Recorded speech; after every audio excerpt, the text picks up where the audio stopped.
नमस्कार दोस्तों, मैं उमेश चौधरी, आपका इंग्लिश टीचर, एक नए फ्लेवर के साथ आज आपके साथ मौजूद हूँ। आपको फुल वाइट स्क्रीन दिख रही है। इसका मतलब ये है कि अब कक्षा 10 की ग्रामर और कक्षा 12 के क्वेश्चन आंसर्स और कक्षा 10 की सारी ग्रामर यहाँ पे सॉल्व होने वाली है। कक्षा 10 के लिए मैंने प्रॉमिस किया था कि मैं स्टार्ट करने वाला हूँ tense with correct form of verb, जो कि मैंने यहाँ पे लिखा हुआ भी है। विद के ऊपर थोड़ा सा फोकस आ रहा है, कोई बात नहीं, लेकिन मेन चीज़ हमारा है tense and correct form of verbs. ये दो चीज़ें हैं। बहुत बार आपने टेंस पढ़े होंगे, करेक्ट फॉर्म ऑफ वर्ब्स पढ़ी होंगी, उनको भी मैं रिमाइंड कराता जाऊँगा और कुछ नया मैं अपनी तरफ से आपको देने की कोशिश करूँगा। तो देखिए किस तरह से हम टेंस को और टेंस के आधार पे जो वर्ब्स यूज़ करते हैं उनका कैसे हम प्रयोग करेंगे।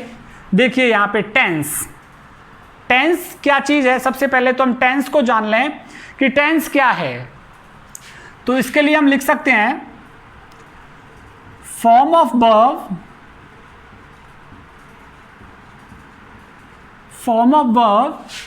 which indicates time. तो ये टेंस की परिभाषा हो गई हमारी। वो क्या कि फॉर्म ऑफ वर्ब, क्रिया का रूप और जो किस चीज को व्यक्त करता है, टाइम को। तो क्रिया का वो रूप जो टाइम को व्यक्त करता है वो क्या कहलाता है, हमारा टेंस। टेंस आपने अच्छी तरीके से जाने होंगे कि तीन प्रकार के टेंस हैं। तीन प्रकार के टेंस किस तरह से व्यक्त होते हैं। देखिए तीन प्रकार के टेंस की मैं बात, इसको लिख दूं मैं, क्रिया का रूप जो समय को बताता है। बहुत आसान लैंग्वेज में सीखने वाले हम ये सारी चीजें। क्रिया का वह रूप जो समय को बताता है क्या कहलाता है, टेंस। तो टेंस के लिए दूसरी चीज मैं कह सकता हूं कि टेंस यहां पे मैंने लिख दिया, और इस टेंस के साथ ही मैं क्या लिख सकता हूं, टाइम ऑफ एन एक्शन। किसी कार्य का जो समय है, कोई भी हम कार्य करते हैं और जिस समय पे वो करते हैं हम उस कार्य को, वो समय किसके माध्यम से व्यक्त किया जाता है, टेंस के माध्यम से व्यक्त किया जाता है। तो कोई भी कार्य जिस समय पर किया जाता है हमारे द्वारा, वह कार्य टेंस के माध्यम से व्यक्त किया जाता है। तो टेंस और टाइम के आधार पर, समय के आधार पर टेंस के तीन पार्ट्स हमने किए हैं, नंबर 1, नंबर 2 और नंबर 3। आप बहुत अच्छे तरीके से परिचित हैं तीनों से ही। प्रेजेंट, पास्ट एंड फ्यूचर, तीनों टेंस। प्रेजेंट हो गया जो कि वर्तमान समय को बताता है, आप अच्छी तरीके से जानते हैं। पास्ट जो गुजर चुका है, जो बीत गया, और फ्यूचर जो भविष्य में आएगा, जो होने वाला होगा, वो फ्यूचर में आता है। अभी मैं यहाँ पे फिर से मैं बात करूँगा वर्ब की। वर्ब आपको बताती है समय के बारे में। टेंस का और वर्ब का अपने आप में एक दूसरे से तालमेल है, क्योंकि जो वर्ब है ना, वही टेंस और टाइम के बारे में बताएगी। टेंस क्या है, टाइम है। Tense is equal to time. एक चीज आप क्लियर कर लीजिए, टेंस का मतलब समय से है। प्रेजेंट वर्तमान, पास्ट जो गुजर चुका भूत, और फ्यूचर भविष्य। तो टेंस का मतलब किससे है, टाइम से। और उस टाइम को कौन बताएगा, वर्ब बताएगी। ये वर्ब बहुत महत्वपूर्ण होने वाली है टेंस की स्टडी के दौरान। देखिए मैं यहाँ पे कुछ एग्जाम्पल 3 सेंटेंसेस में लिख रहा हूँ। जैसे आई ईट फूड। दूसरा मैंने लिखा आई एट फूड। और तीसरा मैं यहां पे लिखता हूं आई शैल ईट फूड। अब आप देखें बच्चों कि 3 सेंटेंसेस हैं हमारे पास। तीनों सेंटेंसेस अलग अलग हैं, अलग अलग समय को शो कर रहे हैं तीनों सेंटेंस। कहने का मतलब तीनों सेंटेंस अलग अलग टेंस के हैं, या फिर दूसरे शब्दों में मैं कहूं तीनों ही सेंटेंस अलग अलग टाइम को व्यक्त कर रहे हैं। तो tense is equal to time. Tense और टाइम एक ही बात होती है। अब देखिए कैसे अलग अलग व्यक्त कर रहे हैं। यहां पे मैंने लिखा है वर्ब की फर्स्ट फॉर्म ईट, ये है वर्ब की सेकंड फॉर्म एट, और फिर है यहां पे वर्ब की फर्स्ट फॉर्म। तो वर्ब की फर्स्ट फॉर्म जहां मैंने यूज की है वो प्रेजेंट टाइम को बता रहा है, वर्तमान समय को, कि मैं खाना खाता हूं। वर्ब की फर्स्ट फॉर्म प्रेजेंट को बताती है। और वर्ब की सेकंड फॉर्म, ये सेकंड फॉर्म है, सेकंड फॉर्म किसको बता रही है? पास्ट को। आई एट फूड, मैंने खाना खाया। एट, आई एट फूड, मैंने खाना खाया। आई शैल ईट, मैं खाना खाऊंगा, तो शैल ईट। तो तीनों ही वर्ब अलग अलग से अपने टाइम को बताती हैं। तीनों ही वर्ब टाइम के बारे में बताती हैं, और तीनों ही वर्ब किसके बारे में बताती हैं? टेंस के बारे में। इसलिए टेंस और टाइम दो अलग अलग चीजें नहीं हैं, दोनों एक ही चीज है, टेंस और टाइम। टेंस के अकॉर्डिंग हमें क्या चीज यूज करनी है? वर्ब यूज करनी है। देखिए इस तरह से आपके पास सेंटेंस आएगा, ही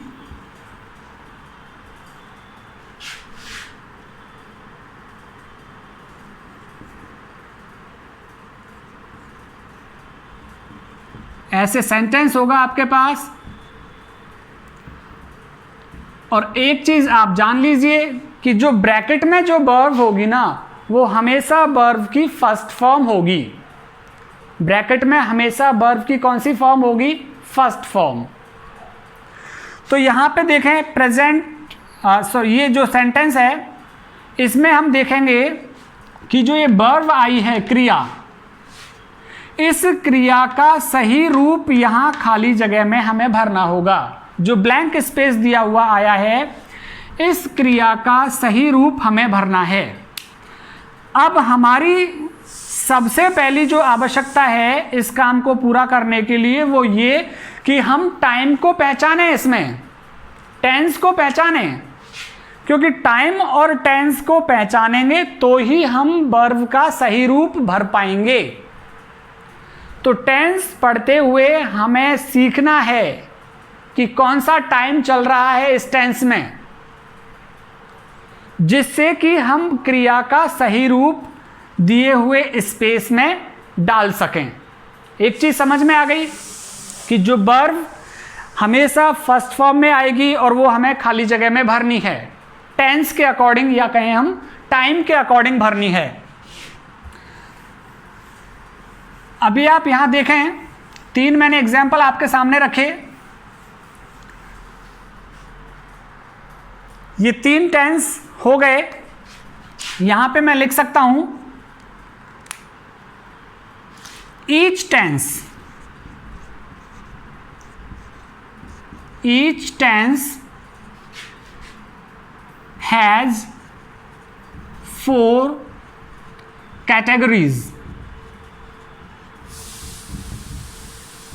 प्रत्येक टेंस की क्या है? 4 श्रेणियां हैं, 4 कैटेगरीज हैं। प्रत्येक टेंस की 4 श्रेणियां हैं। 3 हमारे मेन टेंस हो गए, 3 टाइम हो गए, और प्रत्येक टेंस की 4 श्रेणियां कौन कौन सी हैं उनको भी हम जान लें जरा। नंबर 1 पे आता है इंडेफिनेट, नंबर 2 पे कंटिन्यूअस, नंबर 3 पे आता है परफेक्ट,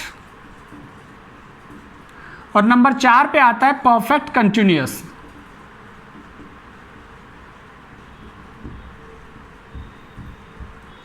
तो ये 4 हमारे पास पार्ट्स हो गए प्रत्येक टेंस के। तो प्रत्येक टेंस के 4 पार्ट्स हो गए हमारे पास। अभी इनको हम प्रत्येक टेंस, तो ये हमारे 4 प्रकार के टेंस हो गए, 4 श्रेणियां हो गई इनकी। प्रत्येक टेंस के साथ इन श्रेणियों को हम इंक्लूड करें तो present indefinite tense, present continuous tense, present perfect और प्रेजेंट परफेक्ट कंटिन्यूअस टेंस। ऐसे ही पास्ट के साथ इनको हम जोड़ते हुए चलें, past indefinite, past continuous, past perfect continuous. Future के साथ भी जोड़ दीजिए, future indefinite, future continuous, future perfect और फ्यूचर परफेक्ट कंटिन्यूअस। तो इस तरह से हमारे पास 12 टेंस हो जाते हैं, क्योंकि टोटल टेंस 3 है और प्रत्येक टेंस की 4-4 श्रेणी है, तो हमारे पास 12 टेंस हो जाते हैं। तो 12 टेंस एक एक करके हम करेक्ट फॉर्म ऑफ वर्ब के रूप में करेंगे। उससे पहले सामान्य सी चीज़ों के बारे में हम जान लें कि सामान्य सी चीज़ें क्या हैं जो हमें tense correct form of verb करते हुए हमें करनी होंगी, जिन चीज़ों का प्रयोग। सबसे पहली बात, तो जिस तरह का सब्जेक्ट होगा, जैसा सब्जेक्ट, जैसा कर्ता, वैसी क्रिया लगानी होगी हमको, वैसी क्रिया का प्रयोग। तो जैसा कर्ता होगा वैसी क्रिया का प्रयोग करना है। So is the subject, as is the subject, as is the subject, so is the verb. जैसा कर्ता होगा वैसी क्रिया होगी। एक वचन कर्ता, जिसे कहते हैं हम सिंगुलर सब्जेक्ट, बराबर एक वचन क्रिया।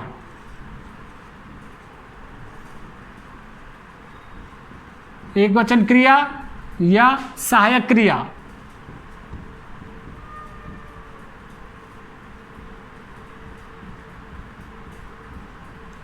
एक वचन अगर सब्जेक्ट आएगा हमारा, तो एक वचन क्रिया हम यूज करेंगे सिंगुलर सब्जेक्ट।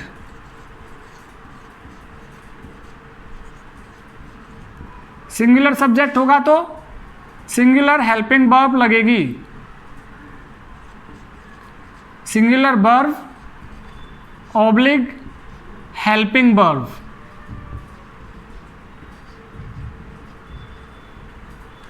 तो एक वचनकर्ता के साथ एक वचन क्रिया और बहुवचनकर्ता के साथ बहुवचन क्रिया। एक वचनकर्ता और बहुवचनकर्ता पे बहुत ज़्यादा डिपेंड करना है। प्लूरल सब्जेक्ट यदि आ गया तो बराबर plural verb, plural verb oblique helping verb. तो प्लूरल सब्जेक्ट के साथ प्लूरल हेल्पिंग वर्ब लगानी है, सिंगुलर सब्जेक्ट के साथ सिंगुलर हेल्पिंग वर्ब लगानी है। ये भी हम लोगों को सीखना होगा। अभी देखिए सिंगुलर सब्जेक्ट कौन कौन से होते हैं, सिंगुलर हेल्पिंग वर्ब कौन कौन सी होती हैं, उसको और मैं चर्चा कर लूँ आप लोगों के साथ। यहाँ पे सब्जेक्ट को क्या चीज़ होगा, वाक्य में जो सब्जेक्ट होगा, सब्जेक्ट क्या चीज़ होता है, नाउन, या तो वो संज्ञा होगी या फिर सर्वनाम होगा। सब्जेक्ट जो होगा वाक्य में या तो वो संज्ञा होगी और संज्ञा नहीं है तो फिर क्या है, सर्वनाम है। संज्ञा किसी भी व्यक्ति का नाम, वस्तु का नाम, स्थान का नाम, जैसे बुक। तो यहाँ पे बुक, इसका बहुवचन क्या होगा, बुक्स। बहुवचन बनाने के लिए एस या ईएस या आईईएस हम जोड़ते हैं नाउन में। और प्रोनाउन की एक पूरी लिस्ट है जो आप देखेंगे, I, we, you, they, he, she, it और किसी का नाम। नाम तो चलो संज्ञा में आ गया, ही, सी, इट। अभी जो ये वाली हमारी कैटेगरी है, ये कैसे हैं? प्लूरल, बहुवचन है ये। और ये जो कैटेगरी हमारी आई है ये कैसी है? सिंगुलर।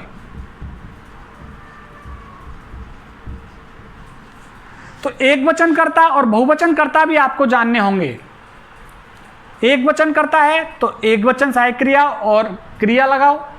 यदि कर्ता बहुवचन आ गया तो बहुवचन आने पर आपको जो सहायक क्रिया और क्रिया है वो भी कैसी लगेगी? बहुवचन लगेगी। इसलिए आपको जान लेना है कि ये एक वचन सर्वनाम, ये बहुवचन सर्वनाम है। आई, वी, यू, दे।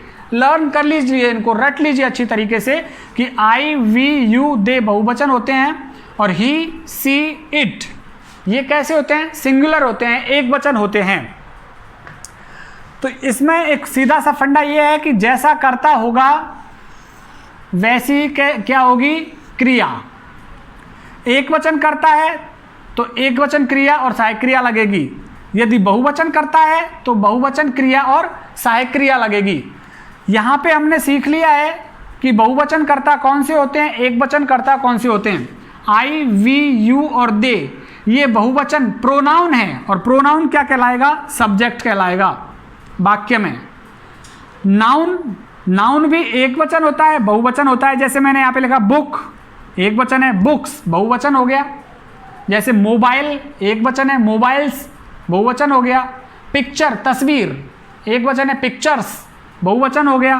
तो ना जैसे काउ, COWS काउज, ऐसा लगा के बहुवचन बना दिया।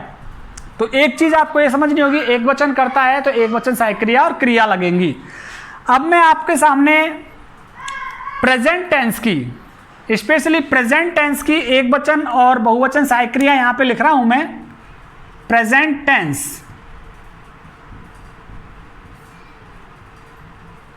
प्रेजेंट टेंस की एक वचन सहायक क्रिया कौन कौन सी हैं? डज, इज, हैज और हैज बीन। और बहुवचन कौन कौन सी हो गई? डू, आर, हैव और हैव बीन।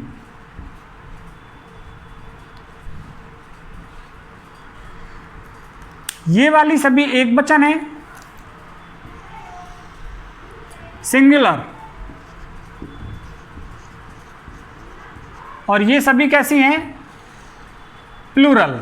ये चीजें भी आपको याद करनी होंगी कि एक वचन सहायक क्रिया कौन सी है, बहुवचन सहायक क्रिया कौन सी है। फिर जाकर हम टेंस पर डे एक टेंस लिखेंगे और उस टेंस के हिसाब से सब्जेक्ट और सब्जेक्ट के हिसाब से कौन सी हेल्पिंग वर्ब और वर्ब आएगी वो चीज़ हम डिस्कस करेंगे। तो यहाँ पे आप देख सकते हैं एक सहायक क्रिया और रह गई जिसको मैं यहाँ पे लिख देता हूँ एम। और ये एम अकेली ऐसी है सहायक क्रिया जो कौन से सब्जेक्ट के साथ में आती है? आई के साथ। तो इसका कनेक्शन किससे है? आई से। एम और किसी के साथ तो लगेगा ही नहीं, एम केवल आई के साथ लगता है। बाकी हमने यहाँ पे कुछ हेल्पिंग वर्ब्स लिखी हैं। डज लिखी है, एक वचन है ये सहायक क्रिया। इज लिखी है, एक वचन है। हैज लिखी है, एक वचन। हैज बीन एक वचन, यहाँ सिंगुलर लिखा हुआ है। डू बहुवचन है, आर बहुवचन है, हैव बहुवचन और हैव बीन ये भी बहुवचन है। तो ये अब हम टेंस पे पढ़ते हुए जाएंगे। जैसे कल मैं टेंस स्टार्ट करने वाला हूँ अगले वीडियो में, प्रेजेंट इंडेफिनिट टेंस। फिर वहाँ पे सारा कुछ हम फिर से लिखेंगे, इसकी वर्ब लिखेंगे, हेल्पिंग वर्ब लिखेंगे, कैसे इसमें करेक्ट फॉर्म ऑफ का वर्ब का प्रयोग होगा, ये सारी चीज़ें हम जानेंगे। तो आज के लिए सिर्फ इतना ही। ये एक जनरल इंस्ट्रक्शन हो गए, जनरल निर्देश हो गए आपको करेक्ट फॉर्म ऑफ वर्ब्स के लिए। मिलेंगे प्रेजेंट इंडेफिनिट टेंस के साथ। प्रेजेंट इंडेफिनिट टेंस स्टार्ट करेंगे और उसकी करेक्ट फॉर्म ऑफ वर्ब हम लोग लिखेंगे। तब तक के लिए बहुत बहुत धन्यवाद।